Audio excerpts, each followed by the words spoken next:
देखो उसको फोर्थ को।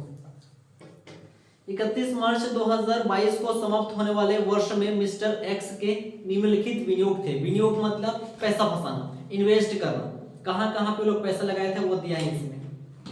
सबसे पहला है 50,000 रुपए के 12% हरियाणा राज्य विद्युत परिषद बॉन्ड्स। बॉन्ड्स में विनियोग किया, बॉन्ड्स को खरीदने के लिए पैसा फंसाया। किस चीज का बॉन्ड्स है ये? हरियाणा राज्य विद्युत परिषद का बॉन्ड्स। कितना हजार रुपए फंसाया उस चीज में वो? 50,000 रुपए का विनियोग किया, उसमें इन्वेस्ट किया। तो इस पर ब्याज कितना मिलेगा? 12% की दर से ब्याज मिलेगा। फिर सेकंड नंबर भी दिया है कि 40,000 रुपए के 13% इलाहाबाद विकास बॉन्ड्स, यानी कि इलाहाबाद विकास बॉन्ड्स के पीछे इन्वेस्ट किया है 40,000 रुपए और उसमें उसको ब्याज मिलने वाला है 13% की दर से। फिर है पारिवारिक पेंशन। पारिवारिक पेंशन कितना है? 24,000 रुपए। इस क्वेश्चन में पारिवारिक पेंशन को लेके झमेला होगा देखना इसमें, क्योंकि जो क्वेश्चन बोला है नीचे क्या बोला है? अन्य साधन शीर्षक में प्रतिभूतियों पर ब्याज से आय की गणना कीजिए। यही इसका मेन समझने वाली बात है यहाँ पे, कि जो हमें गणना करने बोला है वो प्रतिभूति जो था हमारा उस पर कितना पैसा विनियोग किए, उससे कितना ब्याज मिल रहा है, जितना विनियोग किए विनियोग पर कितना ब्याज मिल रहा है उसकी गणना करने बोल रहा है। यहाँ पे अन्य साधन शीर्षक में कर योग्य आय की गणना करने नहीं बोला है, या अन्य साधन से आय की गणना करने नहीं बोला है। इस कारण से पारिवारिक पेंशन यहाँ पे नहीं आएगा। पारिवारिक पेंशन को हम छोड़ देंगे।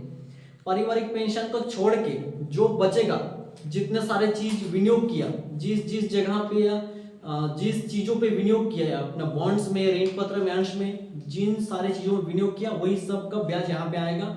और प्रतिभूति जितना सारा है लाइन से हमारा, उन सब में जितना ब्याज मिलेगा उसी की गणना यहाँ पे करना है। उसके अलावा कोई दूसरा चीज आया, जैसे पारिवारिक पेंशन आया, तो उसको यहाँ पे नहीं लिखना। अगर बोलता अन्य साधन से आय की गणना कीजिए तो हमें पारिवारिक पेंशन, संचालक शुल्क जितना सारा दिया रहता सब लेते। यहाँ पे सिर्फ विनियोग पर कितना ब्याज मिलेगा वो पूछा है, तो हमें सिर्फ विनियोग पर ब्याज को दिखाना है। इसके अलावा क्वेश्चन में जो भी चीज आएगा, भले अन्य साधन से रिलेटेड है पर भी हमें उसको नहीं लिखना है यहाँ पे। यही इसका मेन बात है। फिर दिया है chits India private limited company की करमुक्त सुरक्षित ऋण पत्र पर ब्याज प्राप्त हुआ। इसमें देखो समझने वाली बात है यहाँ पे, चिट्स इंडिया प्राइवेट लिमिटेड मतलब हमारा गैर सरकारी प्रतिभूति है, ये गैर सरकारी कंपनी है। गैर सरकारी कंपनी प्राइवेट लिमिटेड दिया है और गैर सरकारी का करमुक्त रक्षित ऋण पत्र है क्या? सुरक्षित प्रतिभूति है, सुरक्षित प्रतिभूति है लेकिन करमुक्त है। अब कल ही यहाँ पे रूल बताया था कि जो गैर सरकारी का होता है, गैर सरकारी का करमुक्त होने से हम उसको हमेशा शकल करते हैं, चाहे कुछ भी हो जाए वो। और गैर सरकारी का कर योग्य होने से जब प्राप्त लिखा रहेगा, शुद्ध लिखा रहेगा, तभी उसको शकल करना है, इसके अलावा शकल नहीं करना है उसको। और इसका अमाउंट दिया है 5,940 रुपए का। फिर 72,000 रुपए के 10% कर मुक्त एक कंपनी के लिस्टेड ऋण पत्र। ये ऋण पत्र है, ये भी कर मुक्त है, इसको भी शकल करना है। यहाँ पे कंपनी बोला मतलब प्राइवेट कंपनी है ये। इसके अलावा गोवा विकास प्राधिकरण के 50,000 रुपए के 12% ऋण पत्र। गोवा विकास प्राधिकरण इस क्वेश्चन में, इस लाइन में कहीं भी सरकारी शब्द नहीं लिखा है। सरकारी शब्द नहीं लिखा मतलब गैर सरकारी है। और गैर सरकारी का करमुक्त हुआ तो हमेशा शकल करना है, और करमुक्त नहीं हुआ तो उस केस में प्राप्त या शुद्ध ये सब कुछ दिया रहेगा। क्या दिया है इसमें? प्राप्त दिखा है क्या? प्राप्त नहीं लिखा है, ठीक है, तो इसको हम डायरेक्ट परसेंट काट के लिख देंगे, हम शकल नहीं करेंगे इसको। गोवा विकास प्राधिकरण के ऋण पत्र खरीदने के लिए, यानी कि यही जो छठवां नंबर पॉइंट है यहाँ पे, कि गोवा विकास प्राधिकरण के लिए 50,000 रुपए का ऋण लिए थे 12% की दर से। तो उसी ऋण पत्र को खरीदने के लिए 20,000 रुपए का 11% ब्याज पर ऋण लिया था उसने, जिस पर ब्याज यद्यपि देय हो गया परंतु गत वर्ष में भुगतान नहीं किया गया है। सब प्रतिभूतियों पर ब्याज संग्रहण करने के लिए शुद्ध ब्याज पर बैंक ने 2% संग्रहण व्यय लिया, यानी कि जितने सारे प्रतिभूतियां हैं जिस पे हम पैसा फंसाए हैं उससे जो ब्याज मिल रहा है उसके शुद्ध ब्याज पे हमें 2% कमीशन देना है बैंक वालों को, क्योंकि बैंक 2% कमीशन चार्ज कर रहे हैं यहाँ पे। प्रत्येक दशा में ब्याज 1 जनवरी तथा 1 जुलाई को देय होता है। उसकी अन्य साधन शीर्षक में, आय शीर्षक में प्रतिभूतियों पर ब्याज की आय की गणना कीजिए, यानी कि उसको ब्याज कितना मिला ब्याज निकाल के देना है। हमें पारिवारिक पेंशन यहाँ पे नहीं लिखना है, और कोई दूसरा चीज आएगा जो अन्य साधन से रिलेटेड रहेगा वो भी हमें यहाँ पे नहीं लिखना है। खाली जो विनियोग किया, विनियोग पर जितना ब्याज मिल रहा है उतने को शो करना है यहाँ पे। इस क्वेश्चन में यही मजे वाली बात है, यहाँ पे इसको बताते रहना फर्स्ट से।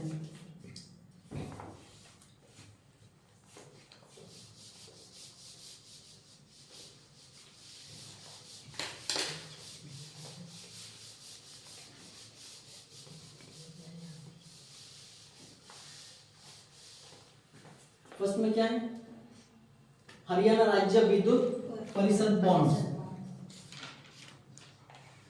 हरियाणा राज्य विद्युत परिषद बॉन्ड्स कितने रुपए का 50,000 का 12%। 50,000 का 12%, कितना होगा 6,000। उसके बाद 40,000 रुपए के 13% इलाहाबाद विकास बॉन्ड्स, इसको पूरा लिख देना, इलाहाबाद विकास बॉन्ड्स, इलाहाबाद विकास बॉन्ड्स है ये 40,000 रुपए का 13%, कितना होगा 5,200। पर ये कर मुक्त है कि करोग्य है, करोग्य है। फर्स्ट नंबर सेकंड नंबर दोनों करोग्य है यहाँ पे, और गैर सरकारी है, सरकारी शब्द इसके बीच में नहीं है। इसके बाद फिर पारिवारिक पेंशन, पारिवारिक पेंशन को शो कर सकते हो, नहीं लिखना तो भी नहीं लिख सकते हो, पारिवारिक पेंशन नहीं लिख देना यहाँ पे, या इसको शो ही मत करना क्वेश्चन में, तो ये सबसे बेहतर रहेगा उसको। फिर चिट्स इंडिया प्राइवेट लिमिटेड की कर मुक्त सुरक्षित ऋण पत्र पर ब्याज, ये हमारा प्राइवेट कंपनी है चिट्स इंडिया लिमिटेड, और इसका जो प्रतिभूति है सुरक्षित है, चाहे सुरक्षित असुरक्षित उससे हमें मतलब नहीं है, लिस्टेड अनलिस्टेड से भी कोई मतलब नहीं है, हमें मतलब है कि वो प्राइवेट है कि सरकारी। यहाँ पे चिट्स इंडिया प्राइवेट लिमिटेड खुद बोल दिया प्राइवेट है, कर मुक्त है कि करोगे है, कर मुक्त है यहाँ पे, तो उसको शक्ल करना है यहाँ पे, chits India private limited, chits India private limited, chits India private limited कितने का है 5,940। इसका शक्ल करो 100/90 से, 5,940 नहीं तो 5,940 पुराना बुक होगा, 6,600 टोटल कितना हुआ ये फिर 6,600। ये हो गया अपना शकल राशि। इसमें दो यहाँ पे पहचान दिया था, एक तो करमुक्त तो बोला था, ऊपर से प्राप्त भी बोला था, तो हम शकल कर दिए इसको। फिर नेक्स्ट है हमारा 72,000 रुपए के 10% करमुक्त एक कंपनी के ऋण पत्र, कंपनी के ऋण पत्र है 72,000 रुपए, लेकिन बीच में करमुक्त बोल दिया, कंपनी है मतलब हमारा गैर सरकारी, और करमुक्त बोल दिया, तो इसको हमें शकल करना है। तो क्या नाम क्या है इसका, एक कंपनी के लिस्टेड ऋण पत्र बस,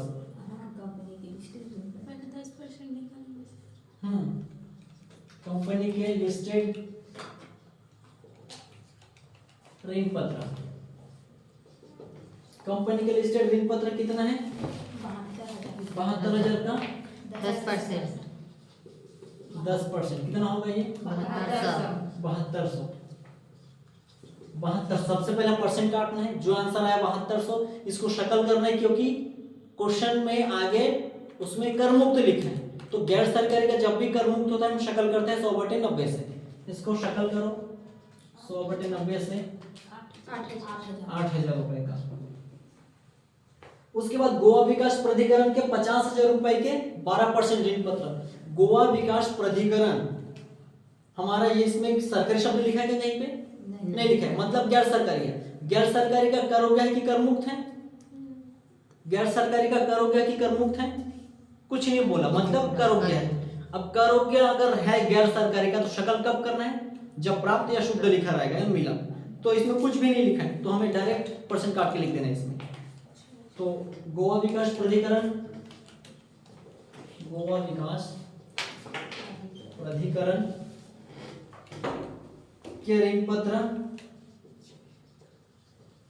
कितना वाला है ये 50,000 तो 12% 6,000। अब यहाँ पे कर मुक्त नहीं था तो हम शक्ल नहीं किए, गैर सरकारी का कर हो गया है डायरेक्ट लिख दिए इसमें, प्राप्त या शुद्ध भी नहीं था कि हम शक्ल करते उसको। फिर आगे क्या बोला है, उसने गोवा विकास प्राधिकरण के ऋण पत्र खरीदने के लिए 20,000 रुपए का 11% ऋण लिया है, 11% ब्याज पर ऋण लिया है उसने, जिस पर ब्याज यद्यपि देय हो गया परंतु भुगतान अभी तक नहीं किया है। यानी कि ये जो गोवा विकास वाला है, ये गोवा विकास प्राधिकरण के जो ऋण पत्र है 50,000 रुपए का ऋण पत्र, उसने 50,000 रुपए इन्वेस्ट किया, 50,000 रुपए का ऋण पत्र में फंसाया जिससे उसको ब्याज मिला है 6,000 रुपए। तो इस ऋण पत्र को खरीदने के लिए उसने ऋण लिया था 20,000 का 11% की दर से, जिस पर ब्याज इस गत वर्ष में देय हो गया लेकिन उसका भुगतान अभी तक नहीं किया है। सभी प्रतिभूतियों पर ब्याज संग्रहण करने के लिए शुद्ध ब्याज पर बैंक कितना परसेंट चार्ज करता है, 2% संग्रहण व्यय चार्ज करता है। तो यहाँ पे हम प्रतिभूतियों को, गोवा विकास प्राधिकरण वाला जो प्रतिभूति है इसको खरीदने के लिए हम ऋण लिए थे, तो ऋण पर ब्याज हम चुकाएंगे, तो हमारे तरीके से खर्चा है तो हम उसको माइनस करने नीचे, इतना प्लस करो कितना होता है देखो, इतना जल्दी प्लस करो, फिर इस पर बैंक को ब्याज भी देना पड़ेगा और बैंक को कमीशन देंगे, साथ में हम जो ऋण ले रहे थे उस पर ब्याज भी चुकाना पड़ेगा, दो चीज एक साथ देना है यहाँ पे। 31,800 31,800 इसमें से हमें यहाँ पे माइनस करना है ऋण पर ब्याज और दूसरा है हमारा बैंक को कमीशन, बैंक को कमीशन, दो चीज यहाँ पे देना है।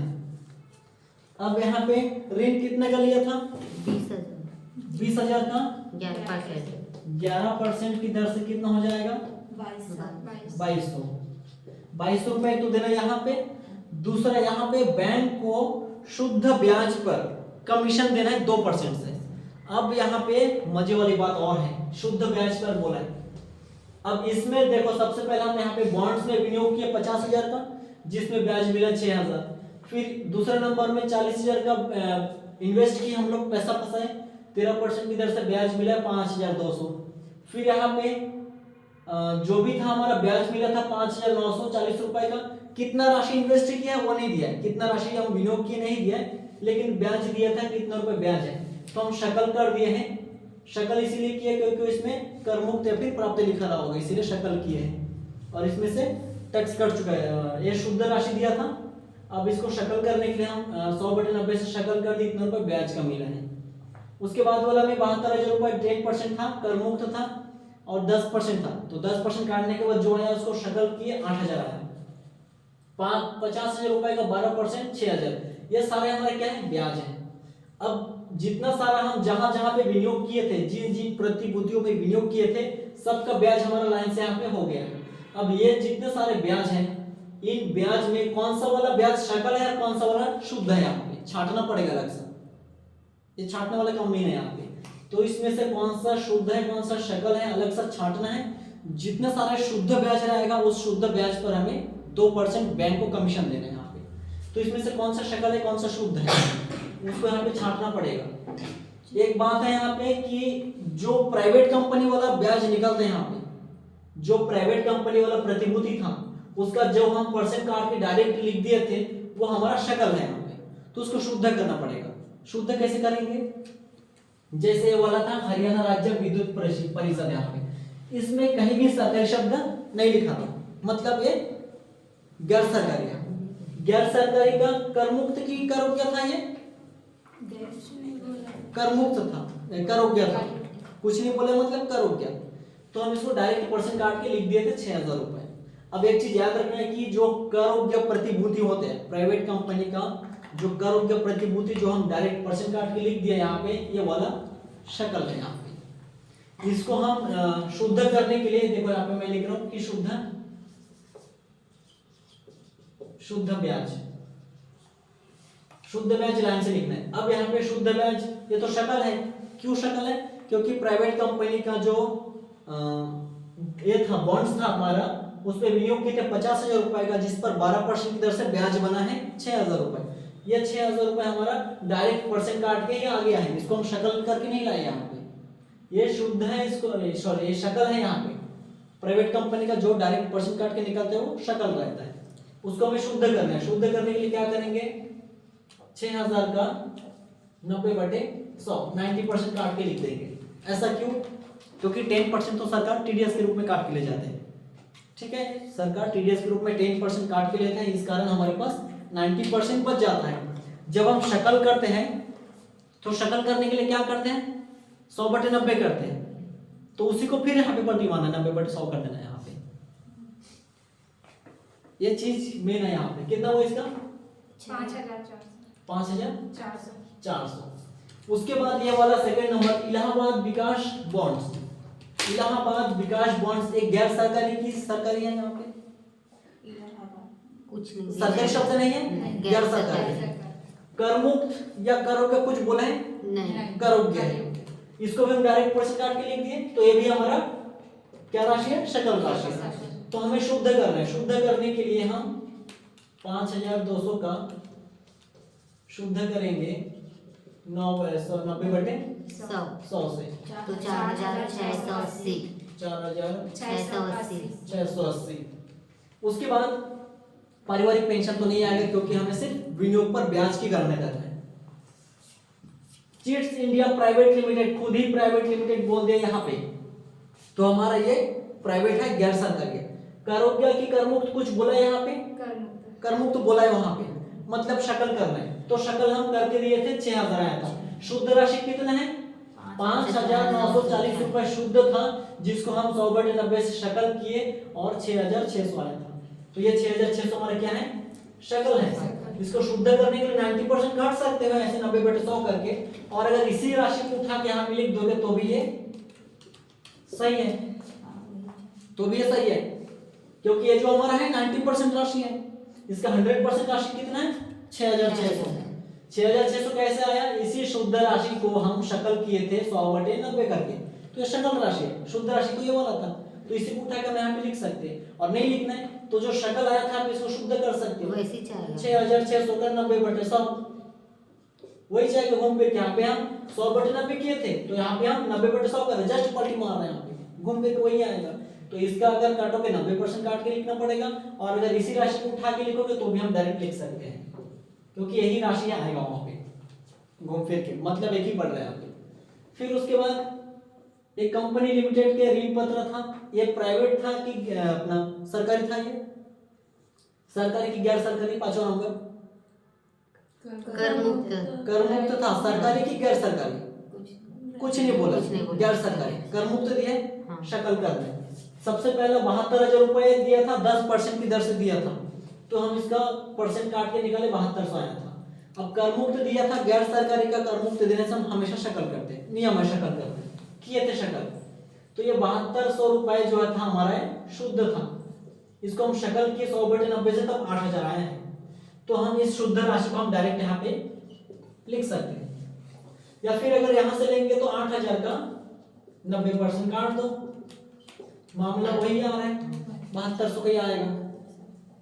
उसके बाद ये वाला गोवा विकास प्राधिकरण के ऋण पत्र है, तो एकदम प्राइवेट दिख रही है, सरकारी नहीं है, गैर सरकारी है।